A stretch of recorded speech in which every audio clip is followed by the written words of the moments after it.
మేము ప్రభువును రక్షకుడైన యేసుక్రీస్తు నామములో అందరికీ శుభాలు ఉన్నాం తెలియజేస్తున్నాం ప్రియారా. అందరూ బాగున్నారు కదా.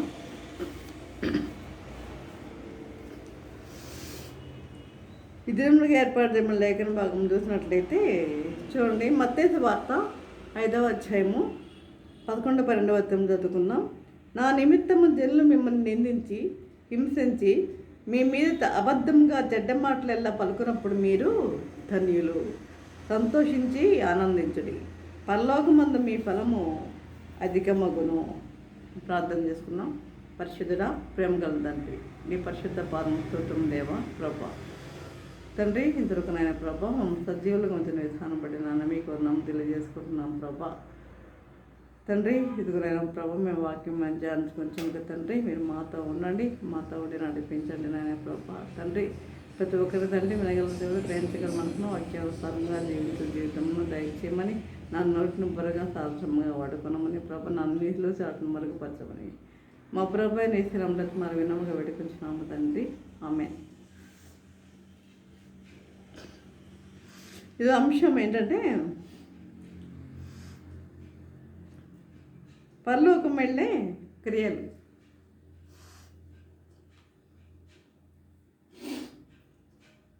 చూడండి, నీకు అపకారం తలపెట్టు వారి కొరకు, నేను ద్వేషించే వారి కొరకు ప్రార్థన చేస్తే మంచి ఫలము పొందగలం కదా. మనకు అపకారం చేసేవారి కొరకు, మనం ద్వేషించే వారి కొరకు మనం ప్రార్థన చేస్తే మనం మంచి ఫలము పొందగలం. కానీ మనము అలా చెయ్యం. మనం ద్వేషించేవారిని మనము ద్వేషిస్తాం. మరి మనతో శత్రుత్వంగా ఉండే వారితో కూడా మనం శత్రుత్వంగానే జీవిస్తూ ఉంటాం. అలా అని ప్రభు తెలియజేయలేదు, కానీ పరిశుద్ధ గ్రంథం తెలియజేయట్లేదు. కానీ ఏమంటున్నాడంటే, ద్వేషించే వారి కొరకు నీవు ప్రార్థన చేయమంటున్నాడు. ద్వేషించే వారి కొరకు ప్రార్థన చేయండి. నా నిమిత్తము జనులు మిమ్మల్ని నిందించి హింసించి మీ మీద అబద్ధముగా చెడ్డ మాటలెల్లా పలుకుతున్నారేమో. మీ మీద అబద్ధంగా చెడ్డ మాటలెల్లా పలుకున్నప్పుడు వారు ధన్యులు. చెడ్డ మాటలెల్లా పలుకున్నప్పుడు మీరు ధన్యులు. సంతోషించి ఆనందించుడి. మీరేం భయపడిన అవసరం లేదు, కోపగించుకొని అవసరం లేదు. సంతోషించి ఆనందించండి, మీరు ధన్యులు. మీ మీద ఎవరైనా చెడ్డ మాటలు పలుకుతున్నారా? సంతోషించి ఆనందించండి అంటున్నారు. కాబట్టి ఎంత భరిస్తే, ఎంత సహిస్తే అంత మంచి ఫలము. ఎంత భరిస్తే, నువ్వు ఎంత భరిస్తే అంత మంచి ఫలము నువ్వు పొందగలుగుతావు. అదే విధంగా మనము కష్టాల్లో మనము కృంగిపోకూడదు. కష్టాల్లో మనము కృంగిపోకుండా ఉండాలి. చూడండి, దేవుని వాక్యం తెలియజేస్తుంది, శ్రమ దినంలో నీవు కృంగిని ఎడల నీవు చేతకాని వాడవద్దు అని దేవుని వాక్యం తెలియజేస్తుంది కదా. కష్టాల్లో నీవు కృంగిపోవద్దు, అధైర్యపడవద్దు. మన ప్రభువు ఉన్నాడు కాబట్టి మనము అధైర్యపడే వారిగా మనం ఉండవద్దు. చూడండి, ఒక చెట్టుపై అప్పుడే పుట్టిన పక్షి పిల్లలు, వాటికి అప్పుడే కండ్లు తెరవవి. అయితే తల్లి ఆహారం తీసుకొచ్చి పెడుతుంది, వాటికి ఆహారం తీసుకొచ్చి పెడుతుంది కదా. అవి రావురమంటూ అవి తల్లి తీసుకొచ్చిన ఆహారాన్ని అవి తింటూ ఉంటాయి.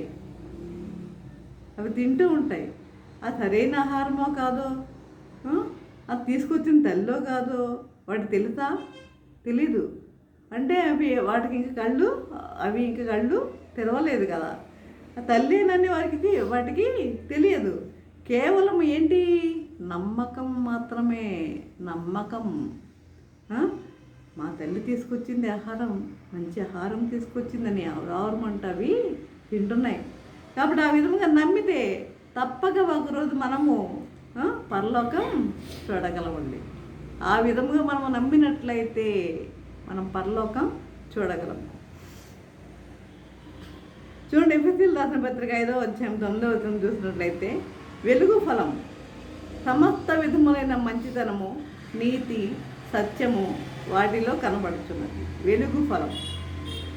వెలుగు వెలుగు అనేది ఏం చేస్తుంది? చీకటిని దరిచేరనివ్వదు కదా. కాబట్టి వెలుగు ఫలము సమస్త విధములైన మంచితనాన్ని, నీతిని, సత్యమును వాటిలో కనబడుచున్నది. సత్యము వాటిలో కనబడుతున్నది. దయాగుణము, క్షమాగుణము, పవిత్రత, నీతి క్రియల వల్ల మంచి ఫలము మనకి లభిస్తుంది. దయాగుణం, క్షమాగుణం వీటి వల్ల, నీతి క్రియల వల్ల మంచి ఫలము లభిస్తుంది. చూడు, పేతురు రాసిన 2వ పత్రిక 1వ అధ్యాయము 14వ వచనంలో, నేను పరిశుద్ధుడనై ఉన్నాను కనుక మీరును పరిశుద్ధులుగా ఉండండి అంటున్నాడు. నేను పరిశుద్ధునిగా ఉన్నాను కనుక మీరును పరిశుద్ధులుగా ఉండండి అంటున్నాడు. మన దేవుడు పరిశుద్ధుడు, నీతిమంతుడు. పరిశుద్ధుడు, నీతిమంతుడు.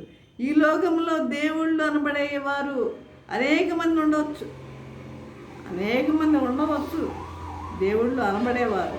అయితే యేసుక్రీస్తులో కనిపించిన పరిశుద్ధత, యేసుక్రీస్తు వారిలో కనిపించిన పరిశుద్ధత, పవిత్రత మరెవరిలో కూడా కనిపించదండి. మనం పరిశుద్ధంగా జీవిస్తే తప్ప క్రైస్తవులమని మనం అనిపించుకోలేము. అందరము మేము క్రైస్తవము అంటూ ఉండొచ్చు. అయితే మనం పరిశుద్ధంగా జీవిస్తే తప్ప మనం క్రైస్తవులమని మనము అనిపించుకోలేము. మన యథార్థత, నీతి, దేవుల్లో ఉన్న పరిశుద్ధత, పవిత్రత మనలో ఉండాలి. అప్పుడు మాత్రమే మన క్రైస్తవులుగా మనము అనిపించుకోగలం.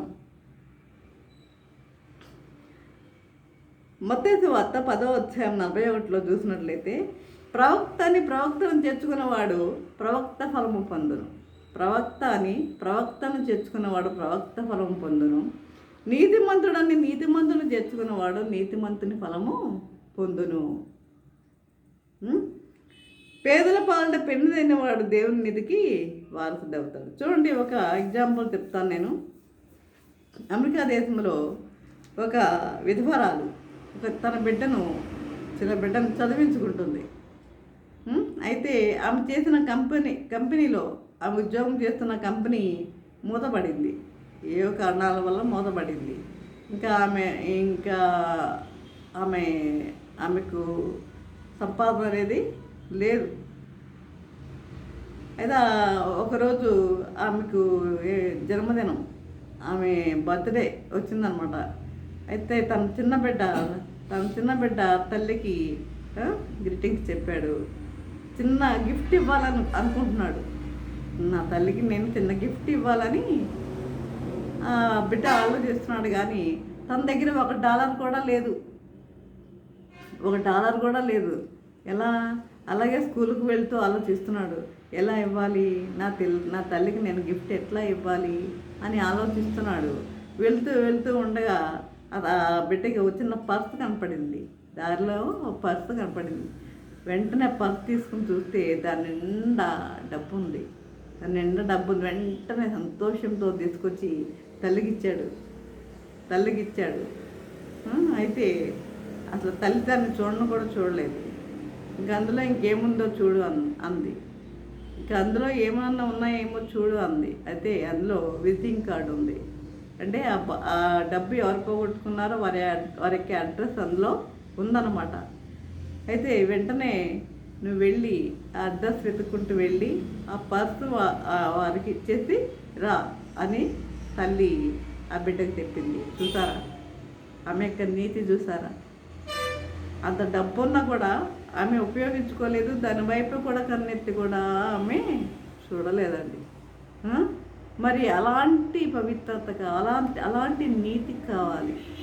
అది కోరుకున్నాడు దేవుడు.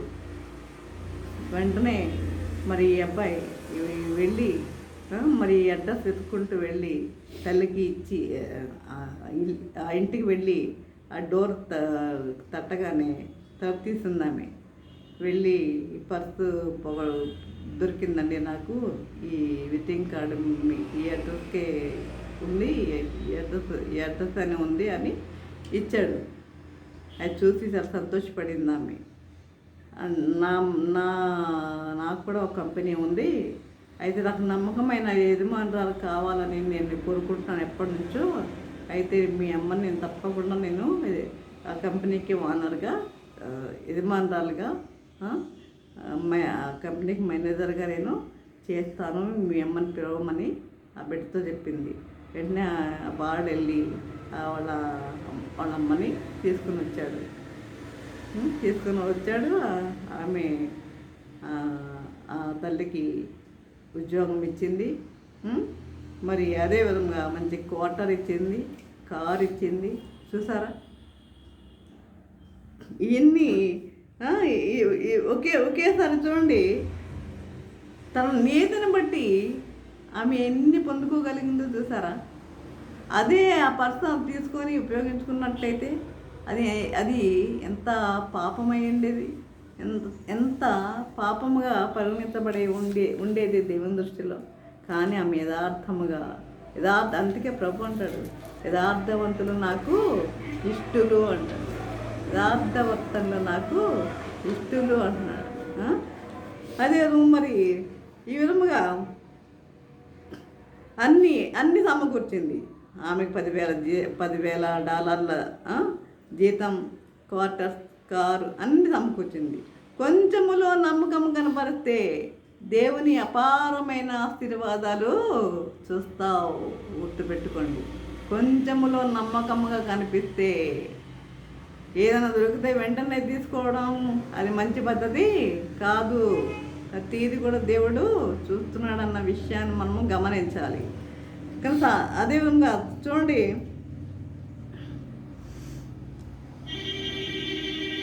సామెతలు 15:16లో నెమ్మది లేకుండా విస్తారమైన ధర్మముంట కంటే యెహోవా యందల భయభక్తులతో కూడా కొంచెం కలిగింట మేలు.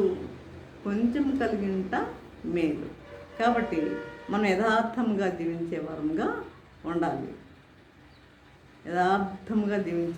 ఉండాలి, నీతిగా జీవించే వారిగా ఉండాలి.